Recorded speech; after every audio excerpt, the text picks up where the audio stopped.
சம்பவம் எல்லாருக்கும் தெரிஞ்சிருக்கும். பாதகச்சீரா இருக்குது. கற்பனை கூட பண்ணி பார்க்கலாம். ஆஸ்பத்திரிக்கு போன மாதிரி வருத்தத்துக்கு ஆஸ்பத்திரிக்கு போன மாதிரி இப்படி கடத்தி கொண்டு அநியாயமான கொலையை செஞ்சிருக்காங்க. கொலை செஞ்சு மட்டுமல்ல உடனே உங்களுக்கு கிடைக்கவே இல்லை. எப்படி நாங்கள் தாங்கி கொள்வோம்? அநியாய வேலையை பண்ணிருக்காங்க. இவங்களுக்கு எந்த மன்னிப்பும் கொடுக்க கூடாது. எந்த சட்டத்தையும் ஆஜராக கூடாது. இந்த கொலையை சந்திச்சு இந்த படுவாங்க மக்கள் எல்லாம் ஆர்ப்பாட்டம் செய்யறோம். இதுக்கு மதிப்பு கொடுத்து இவருக்கு எந்த விதமான பிணையும் வழங்கப்படாமல் கொடூர தண்டனையை கொடுக்கணும். இது சம்பவம் குழந்தை பிள்ளையார் தூக்கிவிட வேண்டும். இதை சகிக்க வேண்டும்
வேண்டும் நீதி வேண்டும் நலாயினிக்கு நீதி வேண்டும் நலாயினிக்கு நீதி வேண்டும் நலாயினிக்கு நீதி வேண்டும் நலாயினிக்கு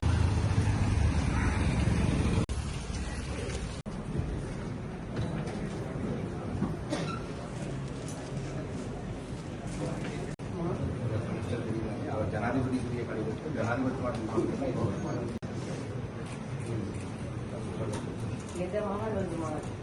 சனிக்கிழமை 28ஆம் தேதி கடத்தப்பட்டு கொலை செய்யப்பட்டார். நாங்கள் 28ஆம் தேதி ஒன்று பொலிசி மாதிரிகளுக்கு ஒன்று அறிவித்த கொடுத்தோம்.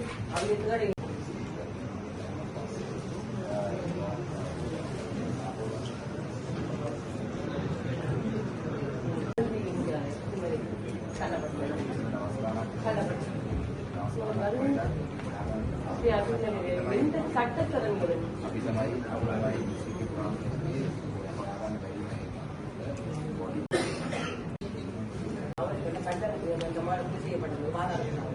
அவர்களை நாங்க சட்டத்தனை எடுத்து அண்ணனாக தம்பியாக அவற்றை உறவினர்களாக இதையும் கும்பலும் அழிய போறது ஒழிய போறது பெண்கள் நடமாறையா இதை செய்து கொண்டே வருவாங்க களவாட்டுக்கு வேண்டியவர் ඉල්ලුම්ගස් දාන එක ආය පටන් ගන්න ඉන්නම එඳලා මරන්න කියන තමයි ඉන්නේ. உங்களை கைடா இந்த புடகாரங்க பார்த்துக்கு அது புலவான் சவால் உங்களை கைடா நீங்க உடையோ உங்களைத்தான் நாங்க நம்பி 28ஆம் தேதி செய்யப்பட்டு கொடூர தைரியமானது ஒரு கொடூர கொலை செய்யப்பட்டாகும். இந்த மாதிரி நிலைமை இந்த பெண்களுக்கும் வரக்கூடாது, எந்த மக்களுக்கும் வரக்கூடாது. கொடூரப்பட்ட கொலை செய்யப்பட்டாலும் 4 பிள்ளைகள் நாங்கள் தவிர்க்கும் உறவினர்கள் 2 மாதத்திற்கு கொடூர கொலை செய்யப்பட்டாலும் நான் சட்டத்தனைவர்களே, நான் கடவுளாக உங்களை கும்பிடுறேன். எந்த மகளுக்காகவும் எங்களுக்காகவும் இன்னமும் இருக்கிற உறவினருக்காகவும் நீங்கள் என்னை உங்களோட சகோதரா நினைங்க, எந்த மக்களை உங்களோட சகோதரா நினைங்க. பெற்ற புள்ளியாக நம்பி நான் கேட்குறேன், இந்த மற்ற நம்பி கேட்குறேன். எந்தவரும் ஆஜராயவனான் சொல்லி நான் கையெடுத்து கும்பிடுறேன். உங்களோட நிலையில உங்களுக்கு ஒரு நிலை வந்தா நீங்க ஆஜராக மாட்டீங்க. அதே நிலைமை எங்கட நிலைமையில உங்களோட நிலைமையை வச்சு நீங்க ஆஜராகவனான் சொல்லி நான் கேட்கிறேன். எங்கட இனாதிபதியாளர்களே, நீங்க செய்யறது பழைய சட்டத்தை கொண்டு தூக்குமடையில போட்டா தான் இந்த சமுதாயம் காப்பாற்றப்படும். அப்படி இருக்க கள்ளன் ஒழிய போறதும் இல்லை, இது முடிய போறதும் இல்லை, இந்த கேஸ் முடிய போறதும் இல்லை. ஏதோ ஒரு தூக்குதலில் போடணும். இல்லைன்னு நான் கொலையாளி எங்கட கையில இருந்து நாங்களும் கொடூர கொலை செய்து அந்த கிணத்துல வீசவணும். அழிகிற நிலையிலே அவர் உறவினர் எடுக்க வேணும். அப்பதான் எங்கட தவிர்ப்பும் எங்கட பரிதாபமும் இருக்கும்.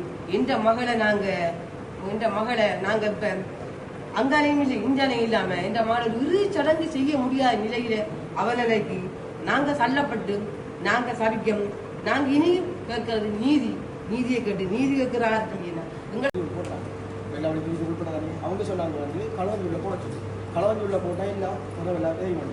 அப்ப சார் யோசிச்சு பாருங்க, அந்த 24 நாளைக்கும் அந்த போலீஸ் எந்த நடவடிக்கை எடுக்கல சொல்லணும். இப்ப நாங்களாக பூச்சி கொடுத்தது தான் அவங்க அந்த சட்டத்துக்கு முன்னாடி கொண்டிருக்காங்க. அவங்க தேடி கண்டுபிடிச்சில்லை சார். அவ எந்த அளவில் அவங்க சிரமம் தேர்றாங்க. அப்ப ஏன் இப்படி அப்ப இப்படி இருந்தா எப்படி இந்த சமுதாயம் வாழ்றதுக்கு எங்களுக்கு என்ன பாதுகாப்பு? நீங்க யோசிச்சு பாருங்க. இப்ப அப்படியான நிலைமை எந்த பெண்ணுக்கும் வரக்கூடாது.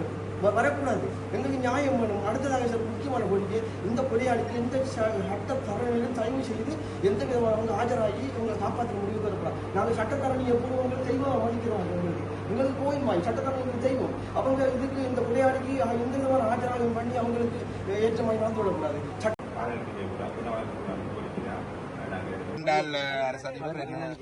இது ஒரு கண்டன எதிர்ப்பு தான்.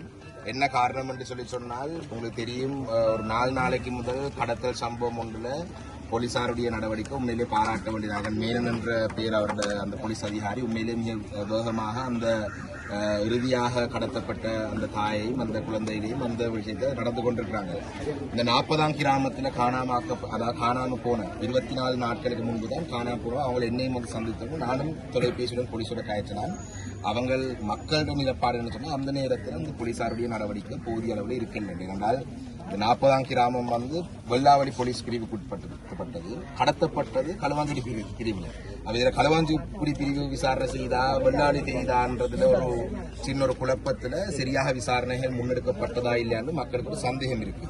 அதன் அடிப்படையில தான் அவங்களுடைய கொலை நடந்துட்டு உயிரிழந்தாச்சு. இனி மட்டக்களப்பில் இப்படியான ஒரு சம்பவம் செய்யறதுக்கு யாருமே துணியாத அளவுக்கு இந்த கொலை செய்தாக்களுக்கு தண்டனை வழங்க வேண்டும் என்றதான் அவங்களுடைய நிலப்பாடு. அதே நேரத்தில் அவங்களோட ஒரு கோரிக்கையாக அவங்க முன்வைத்திருக்காங்க, சட்டத்தரணிகள் ஆஜராகக்கூடாது. அது அவங்களோட மக்களோட கோரிக்கை.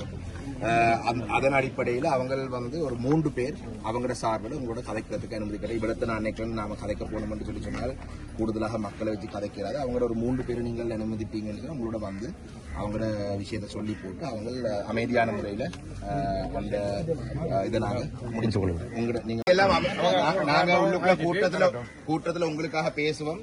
அமைதியாக நீங்கள் எல்லாம் கலைந்து போவோம். சரிதானே? ரைட். 3 பேர் தானே.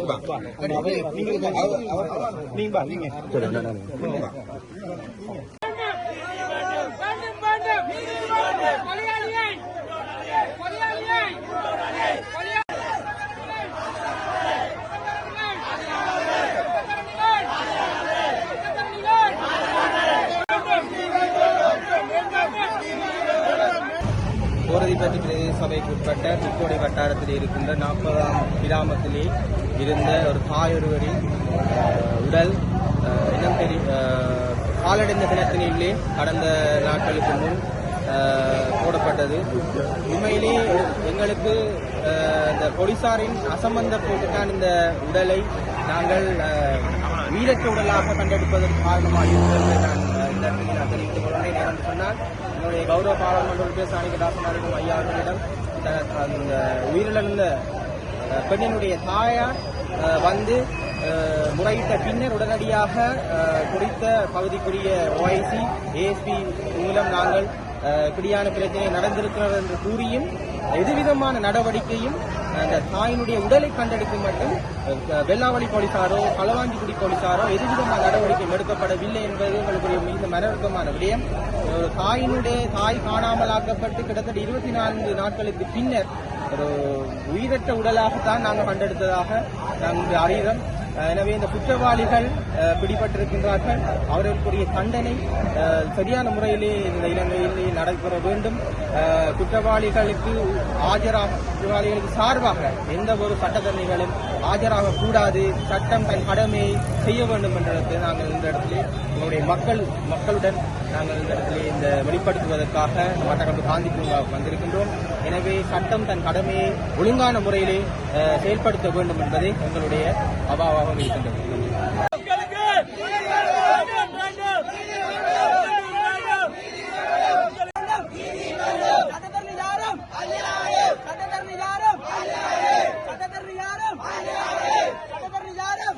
வணக்கம். இந்த ஆர்ப்பாட்டமானது, இந்த கண்டன ஆர்ப்பாட்டமானது உண்மையிலே 40ஆம் கிராம மக்களுடைய வேண்டுகோளுக்கு இணங்க இந்த போராட்டத்துக்கான முழுமையான ஆதரவை நாங்களும் வழங்கிக் கொண்டிருக்கின்றோம். இதிலே நாங்கள் அறிந்து கொள்ள வேண்டிய மிக முக்கியமான விடயங்கள் இருக்கு. எங்களுடைய தாயகத்திலே பல இவ்வாறான கொலை சம்பவங்கள் கடந்த பல ஆண்டுகளாக நடந்திருக்கின்றது. இந்த 40ஆம் கிராம மக்கள் மிக முக்கியமான ஒரு உதாரணமாக வித்யா என்ற மாணவியுடைய அந்த கொலை ஒரு முன்னுதாரணமாக வைத்து அந்த கொலை நடந்த பொழுது எவ்வாறு அரசு செயல்பட்டதோ அதே போல இந்த கொலையை ஒரு முக்கியமான ஒரு விடயமாக எடுத்து அரசு நடந்து கொள்ள வேண்டும் என்ற ஒரு வேண்டுகோளை முன்வைத்திருந்தார்கள். என்னுடைய சக பாராளுமன்ற உறுப்பினர்கள் சொன்னது போல உண்மையிலே இந்த கொலை சம்பந்தமாக 2 விடயங்களை நாங்கள் பார்க்க வேண்டும். முதலாவது விடயம்தான் கொத்தியாவலை சேர்ந்த அந்த பெண்ணொருவரும் குழந்தையும் கடத்தப்பட்ட பொழுது அந்த குழந்தைக்கும் அந்த தாய்க்கும் அவர்களை கண்டுபிடிக்கிறதிலே நான் நினைக்கிறேன் அந்த போலீஸ் அதிகாரியுடைய பேர் மேனன் என்று நினைக்கிறேன். காரதீவை சேர்ந்த மேனன் என்ற ஒரு போலீஸ் அதிகாரி மிக வேகமாக நடந்து கொண்டு அந்த கடத்தப்பட்டவர்களை கண்டுபிடிக்கிறதிலே சிசிடிவியை பார்த்து நடவடிக்கை எடுத்ததை உண்மையிலே வரவேற்கத்தக்க விடயம், பாராட்ட வேண்டிய விடயம். இருந்த பொழுதும் கூட ஒரு 25 நாட்களுக்கு முன்பாக இந்த 40ஆம் கிராமத்திலே இப்ப தற்பொழுது கொல்லப்பட்டு சடலமாக மீட்கப்பட்ட அந்த தாயினுடைய உறவினர்கள் என்னுடைய அலுவலகத்துக்கு வந்த பொழுது நான் அந்த நேரத்திலே நேரடியாக போலீசாருக்கு தொலைபேசி அழைப்பு எடுத்த பொழுது அவருடைய போக்கு சம்பந்தமாக திருப்தி அடையக்கூடிய வகையான பதில்கள் இருந்தது போல தெரியவில்லை. அதிலே முக்கியமான விடயம் அவர்கள் சொன்னார்கள், 40ஆம் கிராமத்தைச் சேர்ந்தவர்கள் வெள்ளாவளி போலீஸ் பிரிவுக்குள் வருவதாகவும் கடத்தப்பட்ட அந்த பெண்மணி களுவாஞ்சுடி போலீஸ் பிரிவுக்குள்ளே இருக்கிற ஒரு பிரதேசத்தை கடத்தப்பட்டதாகவும் இந்த 2 போலீசாரும் தான் இது சம்பந்தமாக நடவடிக்கை எடுக்க வேண்டும் என்று சொன்ன பொழுதும் கூட அந்த தாயார் கடத்தப்பட்டு 4 நாட்களுக்கு பிறகு என்ன சந்தித்த பொழுது நான் போலீசாருடன் தொலைபேசி அழைப்பு எடுத்து உரையாடும் பொழுதும் கூட சிசிடிவியை கூட பரிசோதனை செய்திருக்கவில்லை. அந்த தாயார் பலுகாமத்திலே இருக்கும் வங்கியிலே இருந்து சில பணத்தை எடுத்து வெளியிலே வந்ததுக்கு பிறகு காணாமல் போய்விட்டார். ஆனால் அந்த நேரம் வரைக்கும் அந்த சிசிடிவியை கூட சரியாக பரிசோதனை செய்யவில்லை. 25 நாட்களுக்கு பிறகு சடலமாகத்தான் கண்டெடுக்கப்பட்டது. அப்ப இந்த 3வது கடத்தல் 3வது சம்பவம் நடக்காமல் இருந்த அந்த மற்ற தாய் குழந்தையும் கடத்தப்படாமல் இருந்திருந்தால் சில நேரத்திலே இந்த சடலமாக இந்த தாய் மீட்கப்பட்டு இருப்பாரா என்ற சந்தேகம் வருகின்றது. அந்த வகையிலே இன்றைய இந்த கண்டன ஆர்ப்பாட்டத்துக்குரிய நோக்கம் என்னென்று சொன்னால் இவ்வாறான சம்பவங்கள் இனி நடக்கக்கூடாது.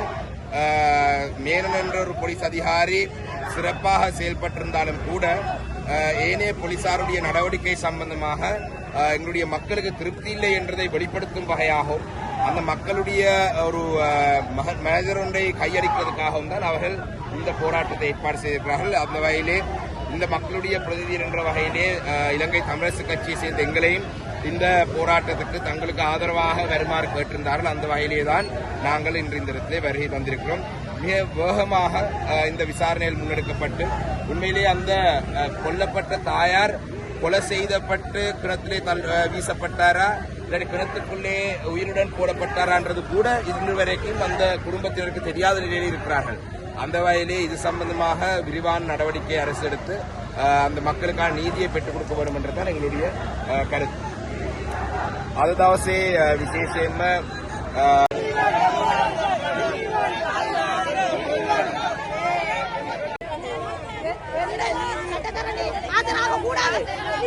இந்த கொலையாளியை இந்த கொடூரமான கொலையாளியை தூக்கிவிட வேண்டும்.